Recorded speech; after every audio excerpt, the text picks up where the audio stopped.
A week before Election Day, candidates for Justice of the Peace Precinct 4 may already be looking at what will happen if results come back razor thin. Yeah, that would be incumbent Judge Judy Baker and challenger Captain Randy Elliott, as many who early voted in certain voting precincts were given ballots without that race on them. Zach Verdia spoke with both of those candidates today. So, Zach, what are they hoping can be done about all this? Well, Judge Gossam says it's always a possibility that another special election could happen that would not be a runoff, kind of a redo. But for now, they are thankful it's corrected for the next week.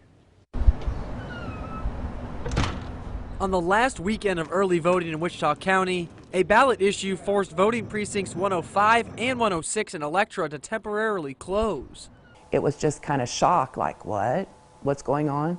Although now corrected, those who went to the polls for early voting didn't get the chance to vote for Justice of the Peace Precinct 4, like those looking to vote for challenger Randy Elliott. I had some supporters to call me and say, hey, you're not on the ballot. We couldn't vote for you. We had to cast our votes, and we didn't get to vote for you. Or those searching for incumbent Judy Baker on their ballot. But I've been told if you cast the ballot, there's nothing they can do. So that's bad for everyone involved. While both candidates realized there was no malicious intent behind the mistake, that was most likely due to recent redistricting in the county, it's the voters they really feel for.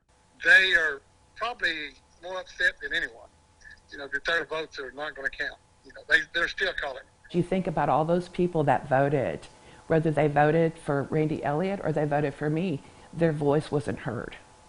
And that's what it changes for me. And I have to just go on and just go with it. And that's what both anticipate doing, just going with it as results come in.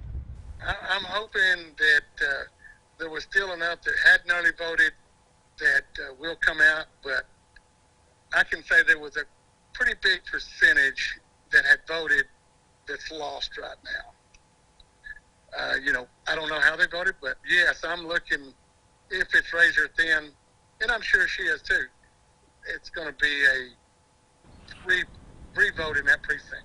Hopefully now, with ballot issues behind them. This is the first time that someone's challenged me and this happened. So it's kind of disheartening, but it'll go on. You know, you don't know till Tuesday, and we check the boxes and see what votes were cast.